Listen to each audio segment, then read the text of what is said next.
Hi guys, good day, नमस्ते, सत श्री अकाल, अस्सलाम वालेकुम, वाहेगुरु की। दोस्तों, how are you doing? I hope you are doing well. Today is the day which is most awaited, and today is the day of most important topic of chemical kinetics as far as IIT JEE and NEET numericals and concepts are concerned. From where the probability of asking questions, especially numericals, is undoubtedly the highest in the chapter chemical kinetics. So guys, topic is none other than integrated rate law equation for first order. जैसा कि हमने पहले बतलाया कि first order kinetics सबसे काम की integrate first order kinetics हमारी सबसे काम की है। पूरे चैप्टर में फर्स्ट ऑर्डर काइनेटिक्स के सबसे ज्यादा न्यूमेरिकल आपको पूछ जाएंगे, और जब हम रेडियो एक्टिविटी पढ़ते हैं तब भी फर्स्ट ऑर्डर काइनेटिक्स हमें सबसे ज्यादा काम आती है, क्योंकि रेडियो एक्टिविटी के और radio activity obeys approximately first order kinetics. Okay बच्चों, अब हम लोग इंटीग्रेटेड रेट लॉ की जॉब क्या होती है वो देखते हैं। डिफरेंशियल रेट लॉ की जॉब होती है कंसंट्रेशन दे दिया जाए, रेट पूछ लिया जाए, और रेट पूछ लिया जाए, रेट दे दिया जाए, कंसंट्रेशन पूछ ली जाए, तो डिफरेंशियल रेट लॉ को हम लोग याद कर लेते हैं। अगर हम कंसंट्रेशन दे दे, टाइम पूछ ले, टाइम दे दे, कंसंट्रेशन पूछ ले, रिएक्टेंट प्रोडक्ट किसी की भी, तो हमें इंटीग्रेटेड रेट लॉ तुरंत याद आ जानी चाहिए। These are the basic jobs of differential rate law equation and integrated rate law equation that we have discussed. First order kinetics में मैं पहले डिफरेंशियल रेट लॉ इक्वेशन लिखूंगा, उसको इंटीग्रेट कर दूंगा, इंटीग्रेटेड रेट लॉ। इसका जो डेरिवेशन है वो बोर्ड पॉइंट ऑफ व्यू से भी इंपॉर्टेंट है, और न्यूमेरिकल में हमें ऐसा करना पड़ता है। डिफरेंशियल रेट लॉ इक्वेशन लिखनी होती है, इंटीग्रेट करना होता है, इंटीग्रेटेड रेट लॉ इक्वेशन आ जाती है किसी पर्टिकुलर ऑर्डर के लिए किसी भी तरह। तो ये कॉमन प्रोसेस है, ये कोई डेरिवेशन नहीं है, ये न्यूमेरिकल करने का तरीका है। मैं रिएक्शन ले लेता हूं, ए गिविंग प्रोडक्ट्स।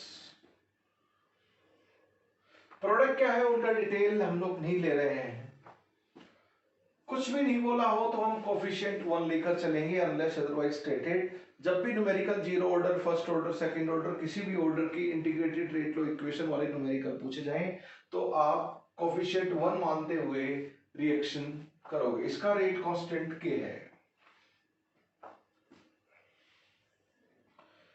क्या बोल रखा है फर्स्ट ऑर्डर, या आगे से T is equal to T. A की कॉन्सेंट्रेशन इनिशियली A0 थी, प्रोडक्ट स्टार्टिंग में 0, ए की कॉन्सेंट्रेशन घटकर 80 रह गई है।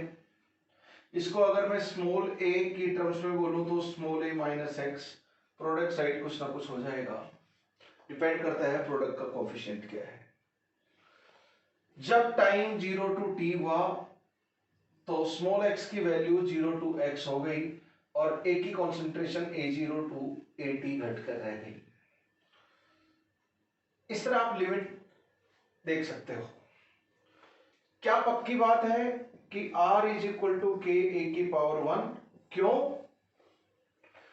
क्योंकि बोल रखा है कि फर्स्ट ऑर्डर रिएक्शन के लिए हम बातें कर रहे हैं। तो दिस इज, पहले डिफरेंशियल रेट लॉ इक्वेशन लिख लेते हैं दोस्तों as usual. Differential rate law equation, slowly gradually it will be part of your numericals कि डिफरेंशियल रेट लॉ इक्वेशन लिखोगे, इंटीग्रेट करोगे, आपको इंटीग्रेटेड रेट लॉ इक्वेशन आ जाएगी। टाइम वगैरह की बात होगी तो ऐसा आपको करना पड़ेगा क्वेश्चन में। तो R is equal to 1/1 minus d a by d t. Product का भी हम लोग रेट ऑफ अपीयरेंस यहाँ पे R के साथ कोरिलेट कर सकते हैं, लेकिन प्रोडक्ट के बारे में नथिंग इज मेंशन। क्यों? क्योंकि हमारा ऑब्जेक्टिव है रिएक्टेंट की कॉन्सेंट्रेशन टाइम के साथ कैसे चेंज हो रही है वो पता लगाना। ए के ए की पावर 1 फर्स्ट ऑर्डर है।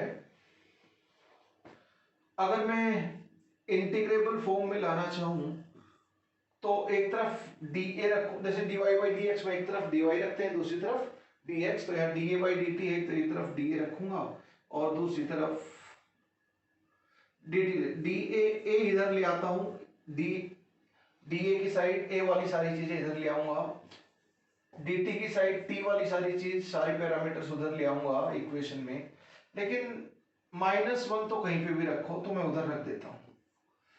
अब मुझे लिमिट चढ़ानी है, बताओ यहाँ पे t की वैल्यू पुट करनी है, यहाँ पर a की कॉन्सेंट्रेशन, जब time t is equal to 0 था तो a की कॉन्सेंट्रेशन a0 या a0 थी, जब टाइम बढ़कर t हुआ तो a की कॉन्सेंट्रेशन घटकर at, क्योंकि रिएक्टेंट की कॉन्सेंट्रेशन घटती है टाइम के साथ साथ। तो dx बाई x का इंटीग्रेशन ln x होता है नेचुरल लॉग, ये हो जाएगा ln a, हम लिमिट पुट करेंगे at से a0 और माइनस के, ये हो गया t, लिमिट पुट करेंगे 0 to t, this is ln, sorry, limits are put just in reverse fashion, तो at by a0 is equal to minus kt। अगर माइनस को मैं प्लस कर दूं, इसी को मैं एक अवतार में लिखना चाहूं एंटी लॉग लेकर, ये तो लॉग फॉर्म में है, इसी को अगर मैं माइनस को प्लस करना चाहूं तो ऊपर a0 और नीचे at आ जाएगा, माइनस इधर दोनों साइड मल्टीप्लाई कर दूं तो क्या रिलेशन आया हमारा, kt is equal to ln initial concentration of reactant A divide by किसी भी टाइम t के ऊपर कॉन्सेंट्रेशन। ये माइनस दोनों साइड, तो माइनस जाते ही यहाँ पावर -1 आ जाएगा और a0 ऊपर और at नीचे आ जाएगा। अगर मैं इसी को ऐसा लिखूं, ठीक है, नेचुरल लॉग को कॉमन लॉग में अगर हम कन्वर्ट कर दें तो दोस्तों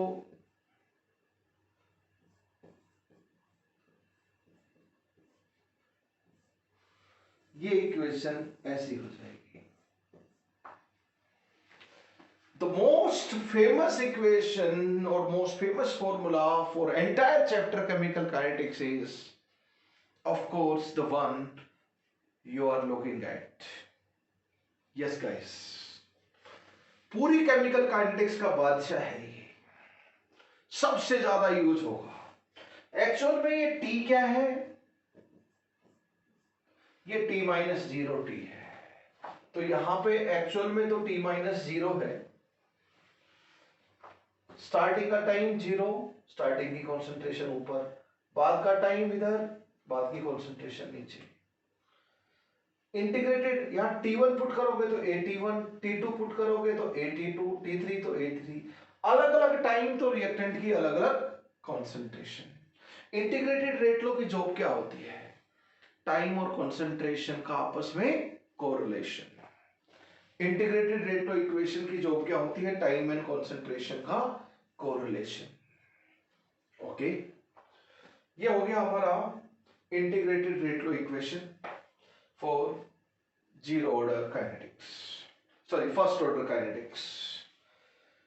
अच्छा जी, अब मैं इसी को अलग अलग अवतार में लिख सकता हूं।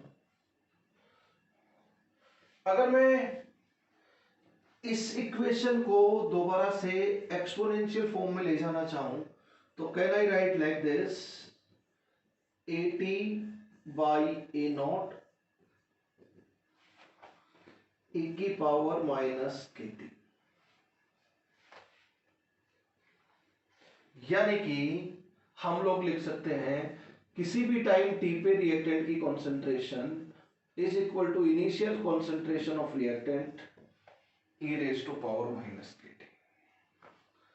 तो ये एक्सपोनेंशियल फॉर्म में है, initial concentration of reactant e की power minus kt equation integrated rate law equation ही है, both are same, only difference is mathematical way of expressing.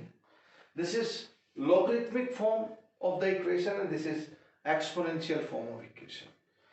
यहाँ पे T1 तो 81, T2 तो 82, अलग अलग टाइम तो अलग अलग रिएक्टेंट की कॉन्सेंट्रेशन, यहाँ पर भी T1 तो 81, T2 तो 82, like this. So what I mean to say कि ये इंटीग्रेटेड रेट लॉ इक्वेशन का एक्सपोनेंशियल फॉर्म है, ये लॉगरिथमिक फॉर्म है, बस यही है। इसका लॉग ले लेंगे तो ये आ जाएगा, इसका एंटी लॉग लेते ही ये आ जाएगी, बात बराबर है।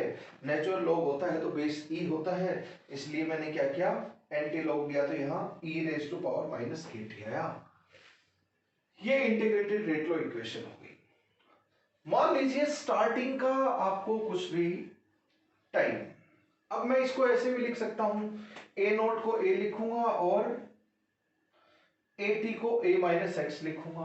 तो लॉग के अंदर जो ये चीज है इसको स्मॉल ए और एक्स की फॉर्म में हम कुछ ऐसा भी लिख सकते हैं, A initial concentration of reactant, A minus X is concentration of time T of the reactant. ध्यान रखें ये एक की ही कॉन्सेंट्रेशन इनिशियल रिएक्टेंट की है, किसी भी टाइम टी पे भी रिएक्टेंट की ही कॉन्सेंट्रेशन है।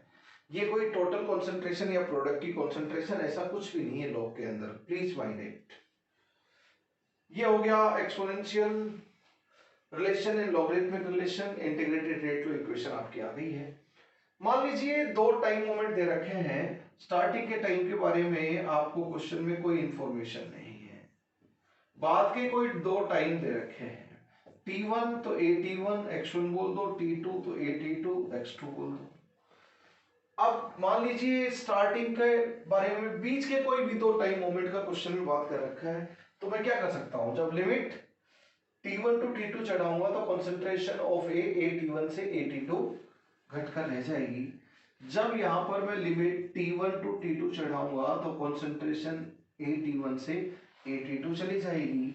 ये क्या हो जाएगा बच्चों, AT2 बाई AT1 माइनस के, इस बार क्या आ जाएगा ब्रैकेट में T2 minus T1, interval time interval, वहां T माइनस 0 था तो AT2 यहां आ जाएगा AT1 e की पावर माइनस के T2 minus T1, hence AT2 is equal to AT1 T2 minus T1।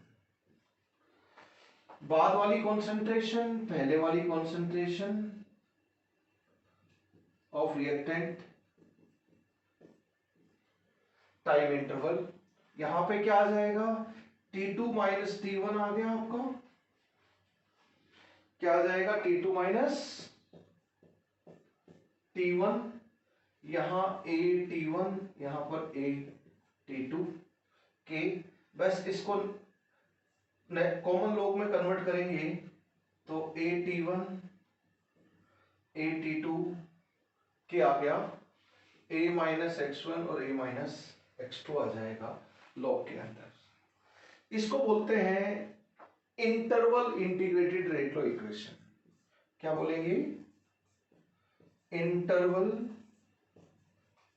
Integrated rate law equation.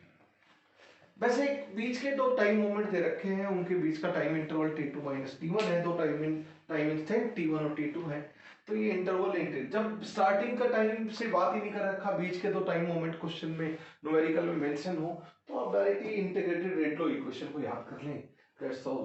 तो ये तो बस डिफरेंशियल रेट लॉ इक्वेशन लिखो, इंटीग्रेट करो, इंटीग्रेटेड रेट लॉ इक्वेशन आ जाएगा, दैट्स ऑल।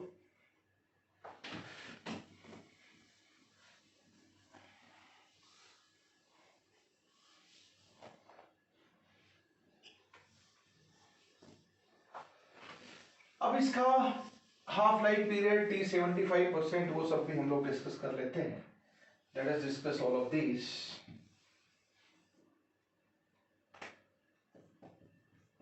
इसकी कॉन्सेंट्रेशन AT और A माइनस एक्स जनरलाइज लिखे तो ऐसा लिख सकते हैं। देखो जी, हाफ लाइफ पीरियड का एक्सप्रेशन डेरिवेशन करते हैं। बताओ, जब टी का मतलब टी हाफ होगा तो रिएक्टेंट की कॉन्सेंट्रेशन कितनी हो जाएगी? Half of initial concentration.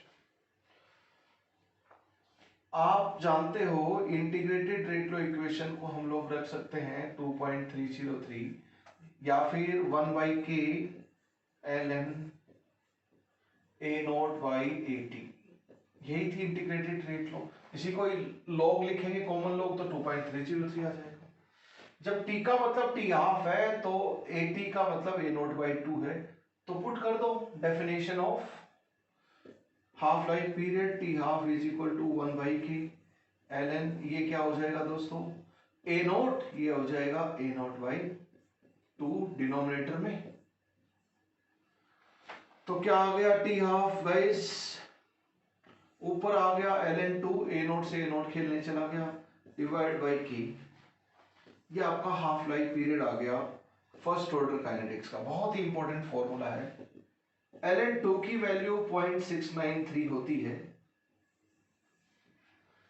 log 2 की वैल्यू 0.3010 होती है और ln 2 की वैल्यू 0.693 होती है। तो ये हाफ लाइफ पीरियड का फॉर्मूला है और हम लोगों को ये फॉर्मूला याद होना चाहिए। देखो जरा इधर, k और t हाफ की यूनिट क्या रहेगी? एक दूसरे के रेसिप्रोकल। आप लोगों को ध्यान हो तो हम लोगों ने यूनिट ऑफ रेट कांस्टेंट की बात की थी। के की यूनिट रेट कांस्टेंट की यूनिट अलग अलग ऑर्डर के लिए अलग अलग होती है। फर्स्ट ऑर्डर रिएक्शन के लिए रेट कांस्टेंट की यूनिट में ना mole raise to power 1-1, litre raise to power n-1 time inverse, ये यूनिट होती है जनरलाइज nth ऑर्डर के लिए। फर्स्ट ऑर्डर के लिए n की वैल्यू 1 पुट करेंगे तो मोल की पावर 0, लीटर की पावर 0 एंड टाइम इनवर्स, सिर्फ टाइम इनवर्स आएगा। Minute inverse, second inverse, month inverse, year inverse, day inverse, पर टाइम इनवर्स आएगा। तो देखो ये सेकंड में तो ये सेकंड इनवर्स में आएगा रेट कांस्टेंट, ये मिनट में हाफ लाइफ पीरियड तो ये मिनट इनवर्स में, ये आर में तो आर इनवर्स, ये डेज में तो ये डेज इनवर्स, ये मंथ्स में तो ये मंथ्स इनवर्स यूनिट रखेगा। ये आप जानते हैं। मुझे बताओ रेट कांस्टेंट की वैल्यू किस चीज के ऊपर डिपेंड करती है? For given balance chemical equation of a chemical reaction, temperature और कैटलिस्ट के अलावा के किसी चीज पे डिपेंड नहीं करता, तो टेम्परेचर और कैटलिस्ट चेंज करने पर ही हाफ लाइफ पीरियड चेंज हो सकता है। अगर जीरो ऑर्डर का अगर आपको ध्यान हो तो ये था हाफ लाइफ पीरियड का फॉर्मूला। तो यानी कि इनिशियल कंसंट्रेशन अलग अलग लेंगे हम रिएक्टेंट की, तो half life period zero order में चेंज हो रहा था, t half directly proportional to ये। लेकिन यहां पर फर्स्ट ऑर्डर में टी हाफ इज इंडिपेंडेंट, ये एक की पावर 0 यानी कि एक के ऊपर बिल्कुल भी डिपेंडेंट नहीं है, independent of initial concentration of reactant। ये बहुत ही इंपॉर्टेंट करेक्टरिस्टिक है।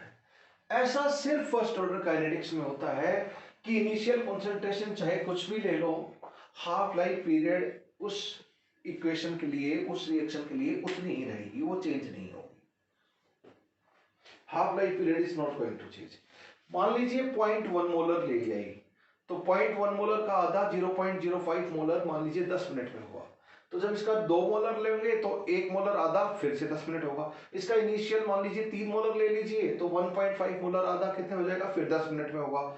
इसका 0.01 मोलर ले लीजिए तो 0.005 मोलर हो जाएगा, यानी कि हाफ, फिर 10 मिनट में। एक ही कॉन्सेंट्रेशन इनिशियल रिएक्टेंट की कॉन्सेंट्रेशन, इनिशियल कॉन्सेंट्रेशन आए कुछ भी लेकर चलें, हाफ उतने ही टाइम में होता है, क्योंकि half life is independent of initial concentration of reactant taken. Directly आपको ऑब्जेक्टिव में बोलेंगे कि एक पर्टिकुलर रिएक्टेंट है, उसका half life period is independent of initial concentration of reactant. काम की बात, चाहे टी 50% हो यानी कि हाफ लाइफ पीरियड, टी 75% हो, टी 30% हो, टी 90% हो, टी 99% हो, कितना भी परसेंटेज ऑफ रिएक्शन कंप्लीशन का टाइम पीरियड हो, all are independent of initial concentration of reactant for first order kinetics. जैसे जीरो ऑर्डर में टी हाफ भी क्या था, T 50% directly proportional to A था, टी 75% भी डायरेक्टली प्रोपोर्शनल टू ए था, टी 90% भी डायरेक्टली प्रोपोर्शनल टू ए था, टी 100% भी डायरेक्टली प्रोपोर्शनल टू ए था। इसी तरह यहां पर भी चाहे कोई भी टाइम पीरियड हो, T 30%, T 50%, T 90%, T 9%, all are directly proportional to initial concentration, all are independent of initial concentration of reactant taken. ये बहुत ही ब्यूटीफुल फीचर है फर्स्ट ऑर्डर काइनेटिक्स का। This is very important feature of first order kinetics. ये बहुत गजब चीज है, यानी कि फिक्स, चाहे इनिशियल कंसंट्रेशन कुछ भी लेकर चलो, हाफ होने में उतना ही टाइम लगेगा, चाहे एक का हाफ करो या 2a का हाफ करो, रिएक्टेंट की कंसंट्रेशन कुछ भी इनिशियल लेकर चलो, आपका हाफ लाइफ पीरियड उतना ही रहेगा। ओके, अभी तक जो हमने पढ़ा न्यूमेरिकल पॉइंट ऑफ व्यू से, वो सब रिलेशन में एक साथ लिख देता हूं इधर फॉर न्यूमेरिकल्स। हाँ, पहले मैं डिग्री ऑफ डिसोसिएशन की बात कर लेता हूं, देन वी विल राइट।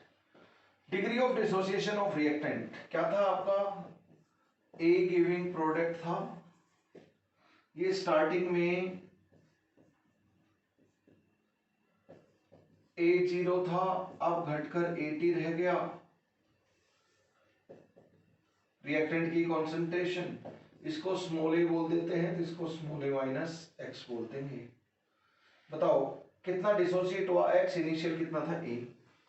अब मैं degree of dissociation of reactant को देखूं, function of time, degree of dissociation of ए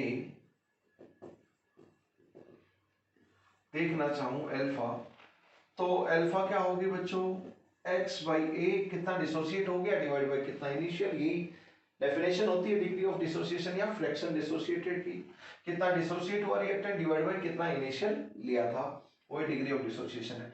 100 से मल्टीप्लाई करते हैं तो परसेंटेज डिसोसिएशन ऑफ रिएक्टेंट आ जाएगा। बताओ, मैं चाहता हूं अल्फा फंक्शन ऑफ टाइम निकले, तो आप लोग जानते हो a is equal to A naught e की power minus K T exponential form में।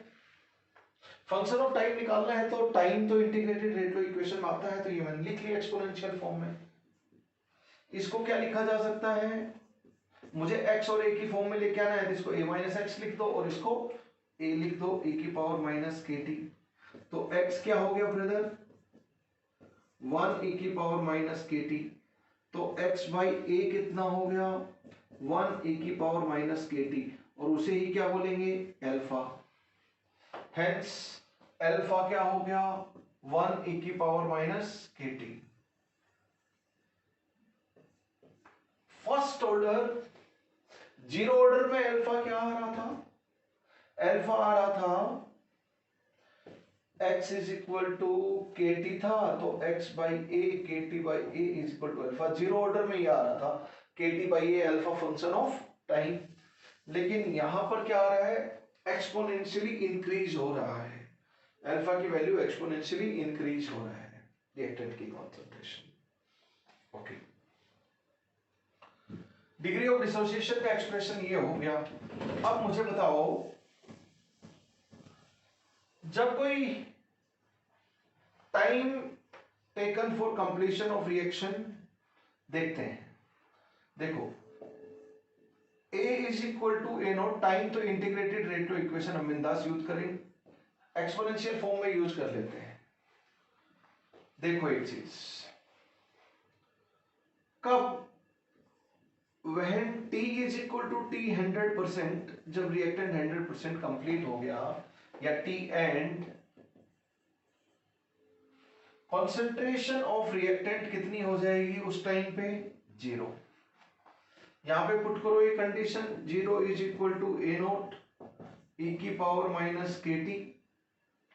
ये तो 0 हो ही नहीं सकता, तो e की power minus K T is equal to 0। बताओ तो t की वैल्यू क्या आ गई मैथमेटिकली? इंफिनिटी। यानी कि फर्स्ट ऑर्डर रिएक्शन 100% कितने टाइम में कंप्लीट होगी? इनफाइनाइट टाइम में। यानी कि कंप्लीट नहीं होने वाली वो किसी फाइनाइट टाइम में। Theoretically, first order reaction is unending reaction. It takes infinite time for completion. Zero order reaction complete हो गई थी, क्या था? T 100% का एक्सप्रेशन लास्ट लेक्चर में A by 2K, A small a divide by 2K, यानी कि जीरो ऑर्डर में ये था हमारा T 100%, sorry T 100%, A by K था, T 50% था A by 2K। तो यानी कि A और K तो फाइनाइट वैल्यू है, तो जीरो ऑर्डर तो फाइनाइट टाइम में कंप्लीट होती है, लेकिन फर्स्ट ऑर्डर रिएक्शन तो इनफाइनाइट टाइम में कंप्लीट होती है, इनफाइनाइट टाइम में कंप्लीट होती है। First order reaction is theoretically unending reaction. First order reaction is theoretically unending reaction. Directly objective में स्टेटमेंट यूज होगा कि first order reaction finite time में कंप्लीट होती है, इनफाइनाइट टाइम में। आप बड़े प्यार से बोलोगे फर्स्ट ऑर्डर रिएक्शन। देखो टाइम की बात करें तो इंटीग्रेटेड रेट लो इक्वेशन से जवाब मिलता है।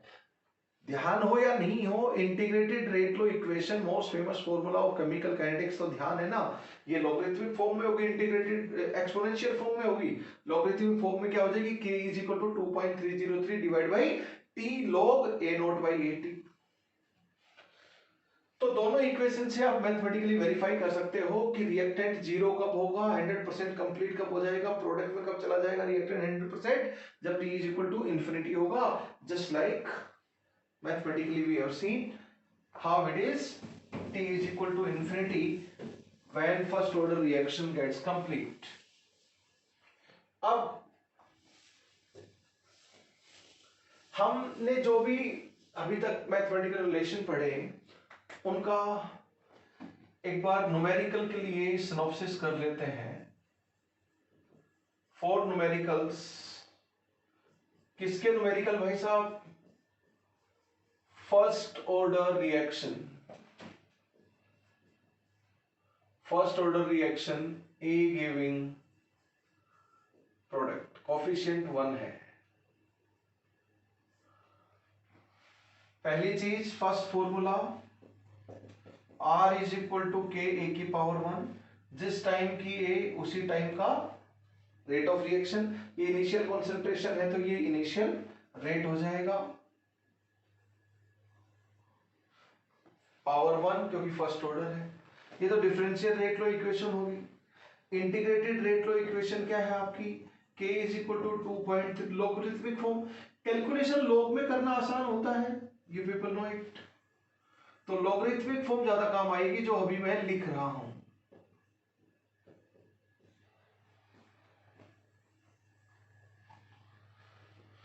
ये है आपका, इसी को ही एक्सपोनेंशियल फॉर्म में लिखूं तो a is equal to a naught e की पावर माइनस के टी लिख सकते हैं। a is equal to a naught e की पावर माइनस के टी। ये भी a बाई a नॉट का रेशियो है इनिशियल कॉन्सेंट्रेशन, और t टाइम के बाद क्या कॉन्सेंट्रेशन है उसी का रेशियो, ये a बाई a नॉट। इधर भी क्या है? a naught by a T ratio है। इस वाली लॉग वाली चीज की कोई यूनिट डायमेंशन होगा नहीं, 2.303 का भी नहीं है। तो जो टाइम की यूनिट है जस्ट उसका रेसिप्रोकल रेट कांस्टेंट की यूनिट होगी। तो ये मिनट, तो ये मिनट इनवर्स में, सेकंड तो सेकंड इनवर्स में, और फर्स्ट ऑर्डर में रेट कांस्टेंट की यूनिट सिर्फ टाइम इनवर्स होती है, मोल और लीटर आता ही नहीं है। तो यहां से भी आप वेरीफाई कर सकते हो। इसी को सबसे इंपॉर्टेंट फॉर्मूला तो ये है, पूरे फर्स्ट ऑर्डर में सबसे इंपॉर्टेंट फॉर्मूला यही है। The most important one is this. अगर interval integrated rate law equation लिखूंगा तो क्या आ जाएगा brother? 2.303 divide by T2 minus T1 log a T1 by a T2। इसी को ही अगर हम इंटरवल रेट को एक्सपोनेंशियल फॉर्म में लिखे सेम अलग अवतार में, तो एक्सपोनेंशियल फॉर्म में हो जाएगा e की पावर माइनस के, time interval t minus zero के बजाय t2 माइनस t1 हो जाएगा। जब दो टाइम मोमेंट बीच के दे रखे हो तो आप इसको इस्तेमाल करें न्यूमेरिकल में, हालांकि ये सब ज्यादा यूज होगा, इसलिए एक्चुअल में t माइनस जीरो है तो a0 एंड at, ये t2 minus t1, t1 at1, t2 at2, बिल्कुल मैप करोगे तो सेम है। ये टाइम इंटरवल है t माइनस जीरो। थर्ड बताओ हाफ लाइफ पीरियड का क्या फॉर्मूला है? 0.693 डिवाइड बाई के, यूनिट सिंक में होनी चाहिए। Independent of initial concentration of reactant, very important feature. 0.693 किसकी वैल्यू है? ln2 की वैल्यू है। किसकी वैल्यू है? ln2 की वैल्यू है 0.693। अल्फा क्या आया? Alpha is equal to 1 minus e की पावर माइनस kt। बताओ प्रोडक्ट की कॉन्सेंट्रेशन जित इनिशियली जीरो लेंगे तो प्रोडक्ट कुछ तो होगा, जैसे 2p है तो 2x हो जाएगा, आगे हम देखेंगे। x को क्या लिख सकते हैं? a1 e की पावर माइनस kt। अल्फा ये हो गया फर्स्ट ऑर्डर के लिए। So these are important relations for numericals of first order kinetics. ये इंपॉर्टेंट रिलेशन है न्यूमेरिकल के लिए, ये आपको एमएमएल होने चाहिए, दैट यू मस्ट रिमेंबर। इसका मौका मारना है फर्स्ट ऑर्डर के लिए। ये सब जैसे न्यूमेरिकल आए हैं तो ये सबसे बेसिक चीज है, ये आपको ध्यान होनी ही होनी चाहिए। इसके अलावा एक रिलेशन और है, वो भी मैं इधर ही लिख देता हूं। Fifth relation that is again useful. A T की वैल्यू हम A nought divide by 2 raise to power n लिखेंगे, where n is what? n is total time divide by 1 half life time, यानी कि ये हो गया नंबर ऑफ हाफ लाइफ्स। ये भी एक बड़ा इंपॉर्टेंट रिलेशन, अभी हम देखेंगे कैसे आया। एक प्रॉपर्टी हम लोग जानते हैं ना कि इनिशियल कॉन्सेंट्रेशन कुछ भी लो, फर्स्ट ऑर्डर रिएक्शन उतने ही टाइम में हाफ कर देता है उस कॉन्सेंट्रेशन को। एक पर्टिकुलर रिएक्शन है, उसमें रिएक्टेंट की इनिशियल कॉन्सेंट्रेशन आपने x मोलर ली तो x/2 मान लीजिए y मिनट में की, तो 2x मोलर ले ली तो उसका आधा x मोलर भी y मिनट में कर देगा। 3x मोलर ले ली इनिशियल तो 3/2x कितनी देर में कर देगा? आधा, वो भी y मिनट में कर देगा। 5x मोलर ले ली तो 5x का हाफ 2.5x भी उतने ही टाइम में। आप कितना भी रिएक्टेंट की कॉन्सेंट्रेशन ले लो, आधा उतने ही टाइम में होगा, क्योंकि इनिशियल कॉन्सेंट्रेशन कुछ भी हो, half life period is independent of initial concentration. Most important feature of first order kinetics. Most important feature of first order kinetics. और t 100% कितना है? इन्फिनिटी। t 100% कितना है? इन्फिनिटी है। t 100% is infinity. एक रिलेशन और देखेंगे अभी हम फर्स्ट ऑर्डर रिएक्शन के लिए, t 75% एंड t 50% का डायरेक्ट रिलेशन ऑब्जेक्टिव के लिए अगर आप ध्यान रखते हो तो आपको फायदा होगा। 75% कंप्लीशन ऑफ रिएक्शन, यानी कि अल्फा की वैल्यू 0.75, यहाँ पे अल्फा की वैल्यू 50%। अल्फा मतलब कितना डिसोसिएट हो गया। जब 50% रिएक्टेंट डिसोसिएट हो गया तो कुछ तो टाइम लगा होगा। जब इनिशियल का 75% जा चुका प्रोडक्ट में तो टाइम t 75% होगा। हम लोग देखेंगे t 75% is twice of t 50%। ये सिर्फ फर्स्ट ऑर्डर के लिए है, जीरो ऑर्डर जो हम पढ़ चुके उसके लिए नहीं लगाना। वहां तो t 75% t 50% का 1.5 टाइम हो गया था आपका, यस और नो? 1.5 टाइम हुआ था। 3a/4 के था t 75% का फॉर्मूला, अगर आपको ध्यान हो तो जीरो ऑर्डर में, एंड a/2 के क्या था? t 50% का फॉर्मूला था वहां पर। ओके, ये इंपॉर्टेंट फॉर्मूलाज हो गए। How this came and how this came that I am going to explain. पहले फिफ्थ वाला है न्यूमेरिकल में, ये भी काफी काम आएगा। देखो इस फॉर्मूला को तब यूज करें जब नंबर ऑफ हाफ लाइफ आपकी इंटीग्रल हो तो फायदा है। वैसे फ्रैक्शनल है तो भी यूज कर सकते हो, जैसे n की वैल्यू 1.5 है तो भी यूज कर सकते हो, nothing wrong in that. But convenience in calculation को ध्यान में रखते हुए जब n की वैल्यू इंटीजर होगी तभी आसान होगा। इसको यूज करो, इसको, इसमें टाइम आ गया t, टोटल टाइम कितना लगा डिवाइड बाई टी हाफ, तो नंबर ऑफ हाफ लाइफ आएंगे उधर। तो यहां पर n के अंदर टाइम छुपा हुआ है, ये t by T half, n के अंदर t छुपा हुआ है, तो ये भी n यानी time and concentration of reactant का कोरिलेशन है। 5 एंड 2, इक्वेशन 5 यूज करो 2 यूज करो, दोनों का एक ही काम है, टाइम और कॉन्सेंट्रेशन का कोरिलेशन हुआ। n के अंदर t या टाइम छुपा हुआ है, यहाँ पे टाइम और कॉन्सेंट्रेशन, ये कॉन्सेंट्रेशन होगी रिएक्टेंट की और n के अंदर टाइम छुपा हुआ है। पर जब नंबर ऑफ हाफ लाइफ, जैसे 30 मिनट हाफ लाइफ है, तो जब आपका 60 मिनट हो टोटल ड्यूरेशन रिएक्शन का, 90 मिनट हो, तो 2 half life and 3 half life of reaction बीत चुकी है रिस्पेक्टिवली। 120 मिनट हो, 4 हाफ लाइफ, तो n की वैल्यू 2 3 4 हो जाएगा, 4 60 90 एंड 120 मिनट्स ऑफ रिएक्शन। तो उस तरह का टाइम दे रखा हो आपको, टी हाफ का इंटीग्रल मल्टीपल, तो n की वैल्यू इंटीजर होगी, तब इस फॉर्मूले को यूज करें, अदरवाइज आप इस फॉर्मूला को यूज करें, both will serve the same purpose, बस कैलकुलेशन कम ज्यादा हो सकती है। कौन लॉग के झंझट में पड़ेगा भाई, एक्सपोनेंशियल तो सबसे पेचीदा है कैलकुलेशन करने के लिए, तो इस पे हम कम जाएंगे। जब ऑप्शन ही e रेज टू पावर में है या 10 रेज टू पावर में है, तो एक्सपोनेंशियल फॉर्म में है तो कोई प्रॉब्लम नहीं, उसी से जाएंगे। लेकिन जब नॉर्मल वैल्यूज है तो लॉगरिथमिक लॉग में सोल्व करना आसान होता है, लॉग की वैल्यू हम लोग जानते भी हैं। एंड जब यहां पर बात करें at की value a naught by 2 raise to power n, जब टाइम ऐसा हो कि n की वैल्यू इंटीजर आ जाए, तो क्यों लॉग के चक्कर में फंसेंगे, इसी से हम लोग करेंगे। तो इंपॉर्टेंट प्रॉपर्टी, एक बहुत इंपॉर्टेंट प्रॉपर्टी क्या है, जैसे जैसे रिएक्टेंट की कॉन्सेंट्रेशन वक्त के साथ घटेगी, रेट ऑफ रिएक्शन भी घटेगा। फर्स्ट ऑर्डर काइनेटिक्स में, जीरो ऑर्डर काइनेटिक्स में रेट ऑफ रिएक्शन कांस्टेंट था throughout the reaction, R is equal to K।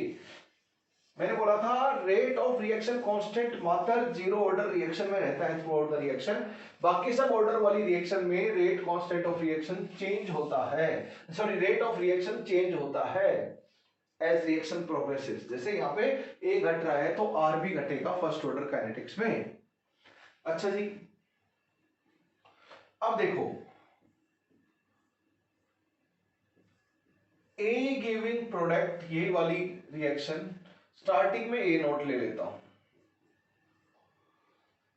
तो स्टार्टिंग में रिएक्टेंट की कंसंट्रेशन A नोट है, थोड़े टाइम बाद AT की वैल्यू कितनी हो गई, आधी हो गई, तो कितना टाइम खर्च हो गया होगा, टी हाफ के बराबर। फिर अब इसकी भी आधी कर देता हूं, तो अब AT की वैल्यू कितनी हो जाएगी, इसका भी हाफ, मतलब इसको डिवाइड बाई 2 करो। अब फिर से एक हाफ लाइफ गया, एक हाफ लाइफ मान लो 20 मिनट है, फिर दूसरी 20 मिनट हुई फर्स्ट ऑर्डर के लिए, तो इसका आधा हो जाएगा।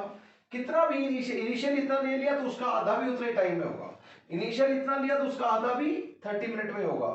मान लीजिए टी हाफ की वैल्यू 30 मिनट है, तो ए नॉट से स्टार्ट की रिएक्शन तो उसका आधा 30 मिनट में होगा, तो ए नॉट बाई 2 से स्टार्ट की तो उसका आधा ए नॉट बाई 4 वो भी 30 मिनट में होगा। वॉट एवर भी द इनिशियल कॉन्सेंट्रेशन, आधा उतने टाइम में होता है। ये गजब की कैरेक्टरिस्टिक है, सिर्फ फर्स्ट ऑर्डर में ऐसा मिलेगा और किसी ऑर्डर में नहीं मिलेगा। This is the uniqueness of first order kinetics. Guys and girls, eighty की वैल्यू कितनी हो जाएगी, तीसरी थर्ड हाफ लाइफ के बाद इसका आधा हो गया, इसी तरह चलता रहा। तो देखो इधर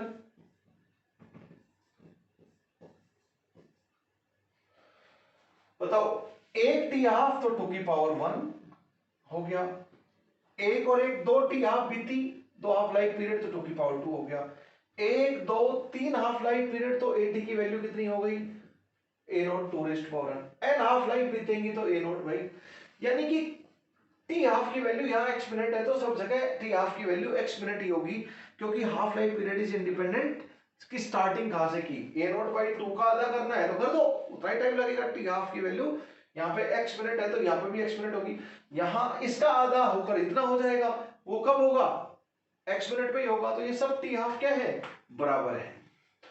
ये सारे टी हाफ बराबर तभी हो सकते हैं जब फर्स्ट ऑर्डर रिएक्शन हो, अदरवाइज नहीं हो सकते, क्योंकि इस स्टेप के लिए इनिशियल कॉन्सेंट्रेशन ये हो गई, इस स्टेप के लिए इनिशियल कॉन्सेंट्रेशन ये हो गई। आधा करने वाले कहां से आधा कर रहे हैं, उसके लिए इनिशियली इस स्टेप के लिए इनिशियल है, इस स्टेप के लिए ये इनिशियल है, लाइक दिस। तो ये हो गया a two raised power n, n क्या हो गया आपका, n is number of total time divide by half life time is equal to n, और n क्या है, number of half lives, n क्या है, number of half lives. Done, इस तरह की property. Let us do some numericals on first order kinetics, but prior to that हम कुछ ग्राफ बना लेते हैं, जो ऑब्जेक्टिव में आपको ग्राफ पूछे जाएंगे। तो let us draw some graph first.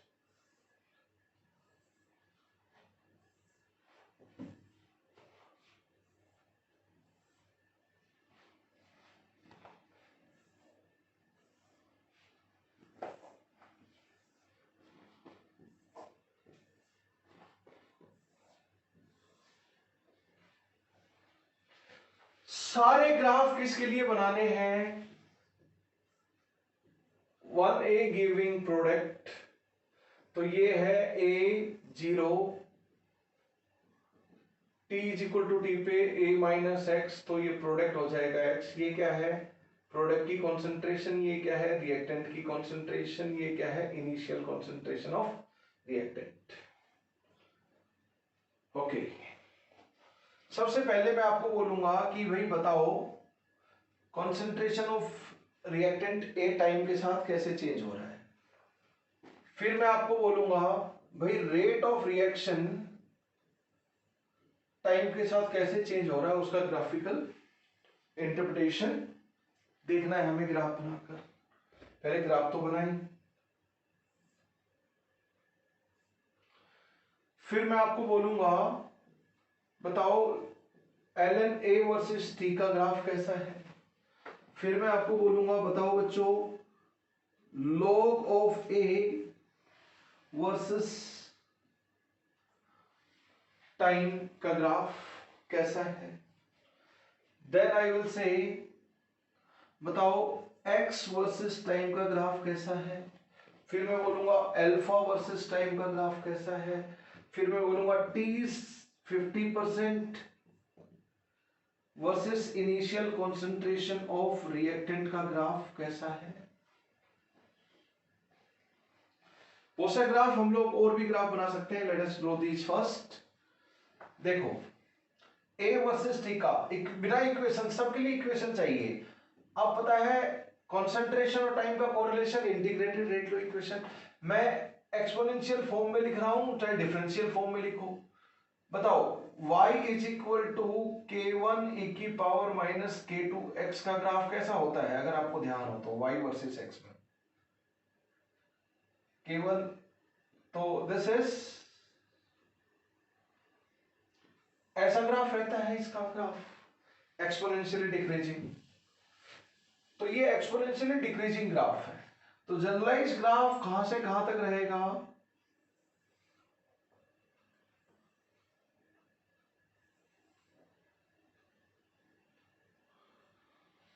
e की पावर माइनस x का ग्राफ x एक्सिस को कभी भी टच नहीं करता, इंफिनिटी पे टच करता है।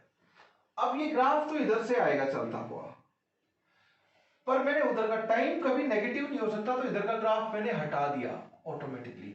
बताओ जब t इज इक्वल टू 0 हुआ तो e की पावर 0 1 हो गया, तो एक की वैल्यू क्या हो गई, a नोट।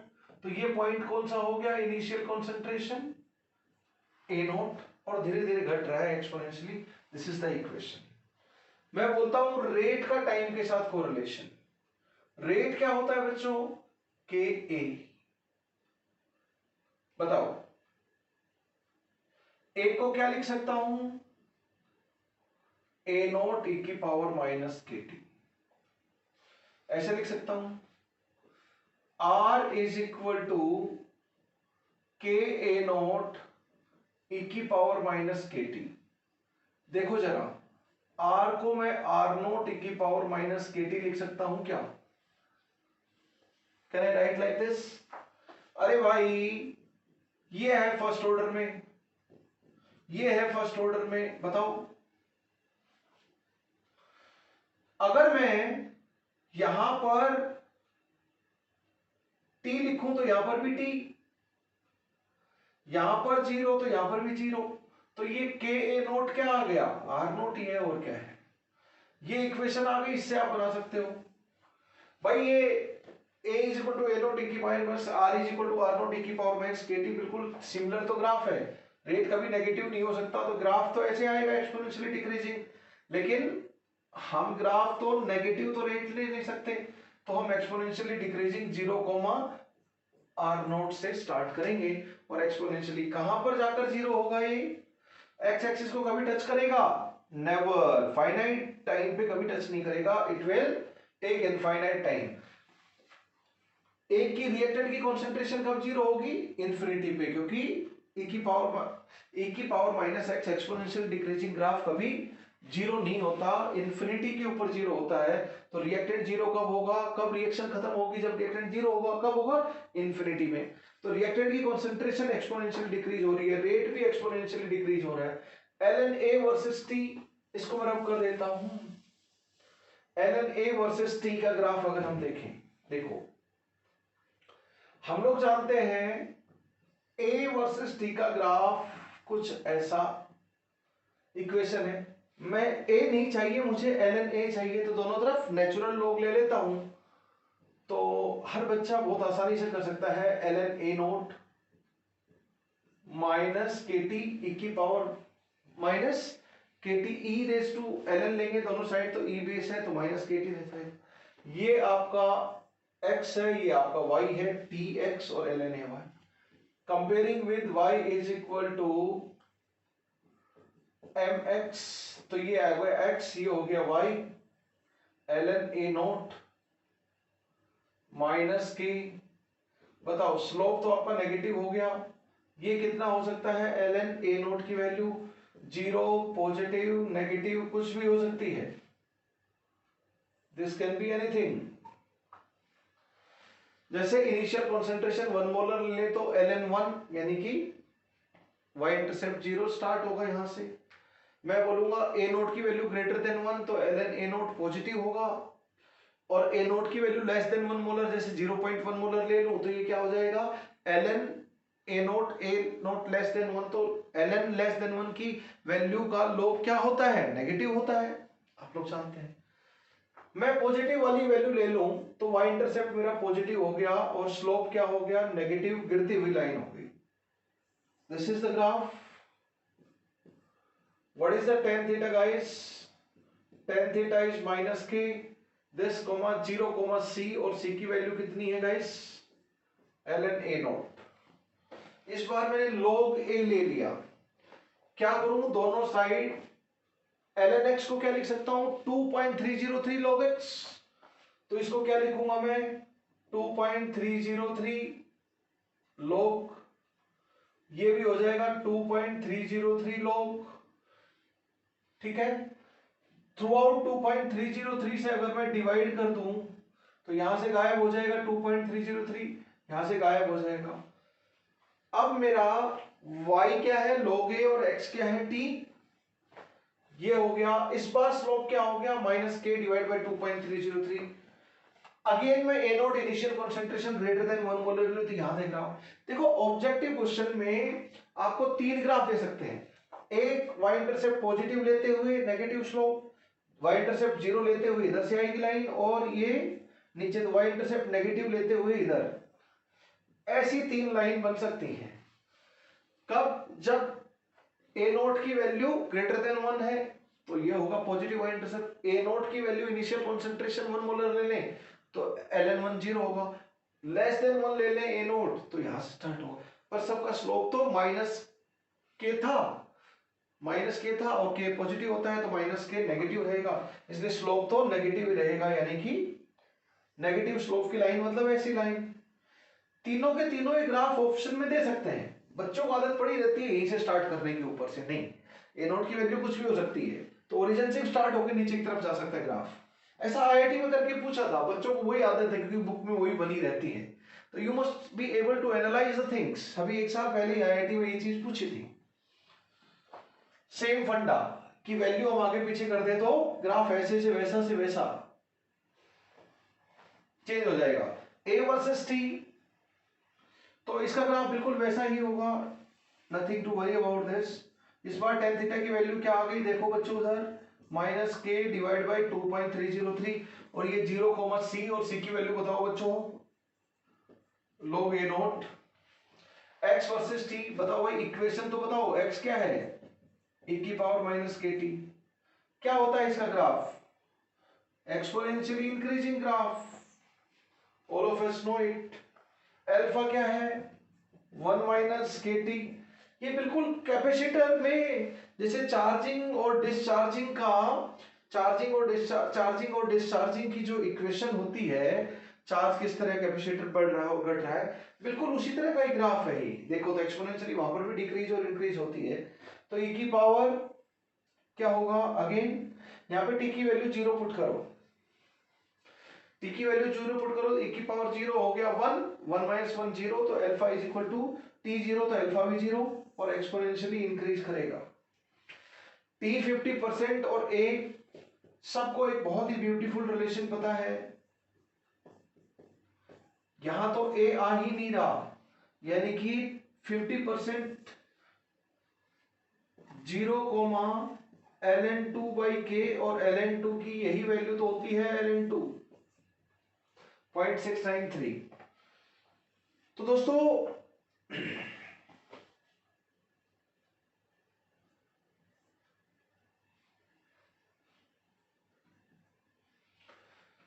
ये हो गया t। अगर मैं t 75% कर दूं इधर, t 75% का फॉर्मूला क्या हो जाएगा, इसका ट्वाइस होगा, यानी कि 2 ln2, यानी कि ln4 हो जाएगा इधर, ln4 डिवाइडेड बाई, और t 75% भी इंडिपेंडेंट ऑफ ए है, तो उसका ग्राफ भी ऐसा ही आएगा। t 90% वर्सेस इनिशियल कॉन्सेंट्रेशन का ग्राफ भी हॉरिजॉन्टल रहेगा, क्योंकि कोई भी life period independent of initial concentration of reactant होता है, not only half life period. जैसे जीरो ऑर्डर में half life period t half directly proportional to A था, t 75% directly proportional to A था, t 90% directly proportional to A था, सारे time period of reaction directly proportional to A थे जब zero order reaction की बात कर रहे थे। ए मतलब initial concentration of reactant. First order में t 50% भी इंडिपेंडेंट ऑफ ए है, t 75% भी इंडिपेंडेंट ऑफ ए है, t 90% भी इंडिपेंडेंट ऑफ ए होगा, t 90.9% भी इंडिपेंडेंट ऑफ ए होगा, t 20% भी इंडिपेंडेंट ऑफ ए होगा। तो these are different graphs for first order kinetics. ये बहुत इंपॉर्टेंट ग्राफ है, ये इंपॉर्टेंट ग्राफ है।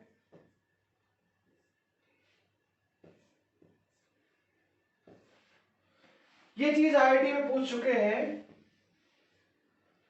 More than one option correct question था प्रोबेबली, उसमें बोला था degree of dissociation of reactant is given by, तो क्या हो जाएगा, डिग्री ऑफ डिसोसिएशन क्या हो गया, 1 माइनस e की power minus K T, function of time. ये पूछ चुके हैं आईआईटी में पहले। तो बस भाई फंक्शन ऑफ टाइम पूछा है तो integrated rate law equation time की बात करती है, तो इंटीग्रेटेड रेट लो इक्वेशन निकालो, t 50% t 30% जो चाहे वो निकल जाएगा, उसका काम ही है टाइम निकालना, टाइम बताना, टाइम पुट करना। इंटीग्रेटेड रेट लो का काम ही यही है। तो दोस्तों फर्स्ट जीरो ऑर्डर में क्या था, ए वर्सेस टी का ग्राफ लीनियरली डिक्रीज हो रहा था, क्योंकि इक्वेशन क्या थी, जीरो ऑर्डर में इक्वेशन ये थी, रिएक्टेंट का कॉन्सेंट्रेशन कैसे घट रहा था, y is equal to mx plus c से, तो वहां लीनियरली डिक्रीज हो रहा था जीरो ऑर्डर में, और फर्स्ट ऑर्डर में एक्सपोनेंशियली डिक्रीज हो रहा है। वहां पर रेट कांस्टेंट था, यहां एक्सपोनेंशियली डिक्रीज हो रहा है फर्स्ट ऑर्डर में। वहां पे a versus t graph linearly decrease हो रहा था, और यहां पे ln a वर्सेस t या फिर log a versus t linearly decrease हो रहा है। ये डायरेक्टली ये चीज स्टेटमेंट्स की फॉर्म में आएंगी ऑब्जेक्टिव में। पहली चीज, t 50% t 75% is independent of initial concentration of reactant, fix है वो, चेंज ही नहीं हो रहा इनिशियल कंसंट्रेशन चेंज करने पर। तुरंत बोलोगे फर्स्ट ऑर्डर काइनेटिक्स की बात कर रहे हैं दोस्तों, तो रेट लो में एक की उस रिएक्टेंट की पावर 0 चढ़ा दोगे राम नाम लेकर, जब भी ऐसे बोला जाए बोलेंगे concentration of reactant decreases exponentially with time, current first order concentration of reactant decreases linearly with time, zero order, वो ग्राफ हमें पता है। log of concentration of reactant decreases linearly with time, yes first order में है, ln natural log या common log of reactant concentration. अब देखो क्या देंगे ऑब्जेक्टिव में, ऑब्जेक्टिव में आपको दो वैल्यू दे देंगे x1 y1 and x2 y2 और आपको रेट कांस्टेंट की वैल्यू पूछ लेंगे। बड़े प्यार से आप निकाल सकते हो स्लोप, मैथमेटिक्स वाले बच्चे सब लोग जानते हैं बड़े प्यार से, और बेसिक मैथमेटिक्स तो सभी लोग पढ़ चुके हैं। माइनस के इसकी x1 x2 y1 y2 की वैल्यू पुट कर दो, क्या आ गया, क्या आ गया, तो हाफ लाइफ पीरियड भी आ गया 0.693 बटे में k की वैल्यू पुट कर दो, 0.693 divide by k is equal to t half. ये बड़ा फेमस फॉर्मूला है फॉर न्यूमेरिकल, जो जो फॉर्मूला यूज होंगे we have jotted down all. तो बच्चों फर्स्ट ऑर्डर काइनेटिक्स का फर्स्ट ऑर्डर काइनेटिक्स से रिलेटेड ग्राफिकल इंटरप्रिटेशन हम लोग देख चुके हैं। ये सारे के सारे पॉइंट आपको ऑब्जेक्टिव पूछेंगे जो मैंने डिस्कस किया है। ये पॉइंट सारे बहुत ही इंपॉर्टेंट पॉइंट हैं फर्स्ट ऑर्डर काइनेटिक्स के। फर्स्ट ऑर्डर काइनेटिक्स के हम लोग न्यूमेरिकल करेंगे। Let us recap the complete lecture. Well it's time to stop the lecture. Let me revise what we have covered in this particular lecture. मेरे प्यारे बच्चों, हमने first order kinetics की integrated rate law equation देखी, a is equal to a naught e की power minus kt and k is equal to most famous formula is k is equal to 2.303 divided by t log a naught by at। ठीक है, अब एक और beautiful चीज मैं बता देता हूं, K इज इक्वल टू सबसे फेमस फॉर्मूला ही पूरे काइनेटिक्स चैप्टर का यही है, सबसे फेमस फॉर्मूला ही यही है। This is the king of chemical kinetics. K छोटी सी चीज, इसको क्या लिख सकते हैं हम, देखना अलग अलग अवतार में लिख रहा हूं। इसको A लिख सकते हैं, इसको a माइनस एक्स लिख सकते हैं। क्या आप इसको और अवतार में भी लिख सकते हो, मैं a divide by a minus x को ऊपर भी न्यूमरेटर में भी ऐसे डिवाइड कर देता हूं और a माइनस एक्स डिनोमिनेटर में भी ऐसे डिवाइड कर देता हूं, तो क्या आ जाएगा 1 divide by 1 minus x by a, hence 1 divide by 1 minus alpha, sorry ऐसे लिखना था मुझे, तो लॉग के अंदर क्या लिख सकते हैं 1 माइनस अल्फा। अब बताओ परसेंटेज डिसोसिएशन जिसको परसेंटेज अल्फा बोलते हैं वो क्या होता है, अल्फा मल्टीप्लाइड बाई 100। तो ऊपर भी 100 से मल्टीप्लाई कर दूं मैं और नीचे भी 100 से मल्टीप्लाई कर दूं,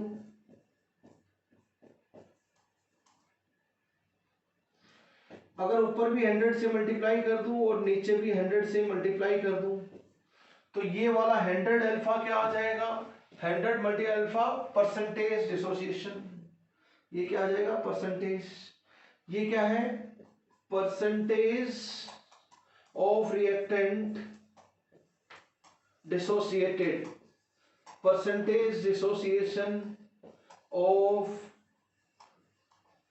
रिएक्टेंट ए। तो इसको हम अलग अलग अवतार में लिख सकते हैं। जब परसेंटेज डिसोसिएशन बोलेंगे रिएक्टेंट 20% डिसोसिएट हो गया, तो ये कितना हो जाएगा P परसेंटेज हो जाएगा ये टाइम। जैसे बोलेंगे 75%, यहाँ पे 75% पुट करो ये T 75% आ जाएगा, यहाँ पे 90% पुट करोगे तो ये T 90% आ जाएगा। डायरेक्टली आप देख सकते हो इधर से फ्रैक्शन डिसोसिएटेड ये आ जाएगा, ये क्या हो जाएगा अलग अलग अल्फा के लिए अलग अलग T हाफ होगा, यहाँ से आप देख सकते हैं। ओके, एक बहुत ही ब्यूटीफुल चीज मैं आपके साथ डिस्कस करना चाह रहा था, A नॉट बाई AT, ये क्या है रिएक्टेंट की इनिशियल कॉन्सेंट्रेशन, ये रिएक्टेंट का इनिशियल कॉन्सेंट्रेशन ए नोट, ये रिएक्टेंट की concentration after time T from the beginning of reaction. इसकी जगह पर ये तो क्या है, molarity initial divide by molarity at time T of reactant. इसको मैं Na naught divide by mole of A T ये भी लिख सकता हूं। इक्विवेलेंट ऑफ ए स्टार्टिंग में और equivalent of A at time T ये भी देख सकता हूं, ये भी लिख सकता हूं। Weight of A initially divide by weight of A at time T ये भी लिख सकता हूं। इसको आप कोई भी concentration at time 0 divide by वही concentration term at time T लिख सकते हो। अगर कोई गैसियस रिएक्शन है तो P nought A by P A भी लिख सकते हो लॉग के अंदर। ये बहुत ही इंपॉर्टेंट चीज है।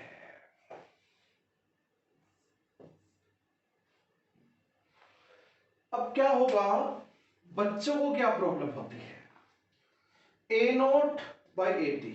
बच्चे क्या करते हैं, इनिशियल कॉन्सेंट्रेशन ए नोट थी ये, इसका मतलब मोल पर litre molarity, initial molarity at time T of the reactant.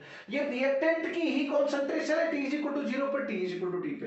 A note बड़ा होगा, ए टी छोटा होगा, क्योंकि रिएक्टेंट की कॉन्सेंट्रेशन स्टार्टिंग में ज्यादा होगी, कुछ टाइम बाद कम हो जाएगी। तो बड़ी वैल्यू डिवाइड बाय छोटी, तो लॉग में ग्रेटर देन 1, लॉग का ग्रेटर देन 1 पॉजिटिव होगा और रेट कांस्टेंट पॉजिटिव होना चाहिए, तो वो ग्रेटर देन 1 होना भी चाहिए लॉजिकली, क्योंकि रेट कांस्टेंट नेगेटिव का कोई मतलब ही नहीं है, पॉजिटिव होगा। आप इस चीज के पीछे मत पड़ जाना कि जब मुझे मोलरिटी ही रिएक्टेंट ए की दे रखी है, जैसे N2O5 रिएक्टेंट है, तो N2O5 की मोलरिटी स्टार्टिंग में किसी भी टाइम टी पे दे रखी है, तो ही मैं क्वेश्चन करूंगा या करूंगी, अदरवाइज मैं क्वेश्चन नहीं करूंगा। गलत बात। आपको लॉग के अंदर इधर भी एज वेल एज ये रिलेशन भी इंटीग्रेटेड रेट लो ही है, A nought 2 raise to power N, N is number of half life. मेरे दोस्तों A nought by A T is equal to 1 2 raise to power N. इसको A nought ने फिर A nought A T by A nought, sorry ये भी यहां पर भी रेशियो है, A T by A nought हो या A nought by A T, ratio तो है ना, इसको पलटी मार दो। चाहे ये इक्वेशन यूज करो चाहे ये इक्वेशन यूज करो, न्यूमेरिकल में जब भी टाइम और कंसंट्रेशन की कोरिलेशन दे रखी है, टाइम की बात कर रखी है, यहां एन में टाइम छुपा हुआ है। एन क्या है, total time divide by 1/2 life time, ये एन है इधर। तो लॉग के अंदर मोलर कंसंट्रेशन पुट करो या मोल ऑफ रिएक्टेंट पुट करो, पर रिएक्टेंट टोटल मोल पुट कर देना, या इक्विवेलेंट ऑफ रिएक्टेंट पुट करो, या वेट ऑफ रिएक्टेंट स्टार्टिंग में उसी वेट ऑफ रिएक्टेंट का ही वेट पुट करने हैं इनिशियल और टाइम टी पे, रिएक्टेंट के ही इक्विवेलेंट पुट करने हैं, रिएक्टेंट मोल पुट करने हैं, रिएक्टेंट का ही कोई भी कॉन्सेंट्रेशन, जैसे स्ट्रेंथ दे रखी है ग्राम पर लीटर में तो कोई बात नहीं, रिएक्टेंट की स्ट्रेंथ स्टार्टिंग में S not divide by S T, S मतलब स्ट्रेंथ, रिएक्टेंट का ही प्रेशर आप पुट कर सकते हो पी नॉट बाई पी ए। जब हम गैसियस रिएक्टेंट देखेंगे तो हम प्रेशर भी पुट कर सकते हैं लॉग के अंदर। तो ऐसा कैसे लिखा मैंने बोला कि कुछ भी नहीं बोला हो तो केमिकल काइनेटिक्स में रिएक्शन को कांस्टेंट वॉल्यूम पे लेकर चलो, तो ये मोलरिटी क्या हो जाएगी, ए नॉट, देखो जरा स्टार्टिंग की मोलरिटी क्या हो जाएगी, स्टार्टिंग में ए के मोल डिवाइड बाय वॉल्यूम, किसी भी टाइम टी पे ए के मोल divide by volume, constant volume पे रिएक्शन करवाएंगे तो मोल। अब ये क्या आ गया, मोल of A initially divide by mole of A after time T, कितने बचे हैं, मल्टीप्लाइड बाय एन फैक्टर कर दे नीचे ऊपर, एक रिएक्टेंट का N factor throughout the reaction एक ही होगा, एक रिएक्शन में एक केमिकल स्पीशीज का एन फैक्टर एक ही होता है। हाँ, उसी केमिकल स्पीशीज का 3 रिएक्शन में एन फैक्टर 3 अलग अलग हो सकते हैं, जैसे अमोनिया का एन फैक्टर एक रिएक्शन में 1, दूसरे में 8, तीसरे में 5, ऐसे हो सकता है अमोनिया रिएक्शन, पर एक रिएक्शन में तो फिक्स होगा। तो या तो एक ही रिएक्शन की बात कर रहे हैं, एक गिविंग प्रोडक्ट, तो यहाँ पे एन फैक्टर बराबर है तो एन फैक्टर से उठ सकता है, हेंस ये हम एन फैक्टर से तो equivalent of A naught divide by equivalent of A at time T, ये हमारी बात हो गई। अब इसको क्या लिख सकते हैं, मोल को initial weight divide by molar mass of A, initial weight divide by molar mass of A.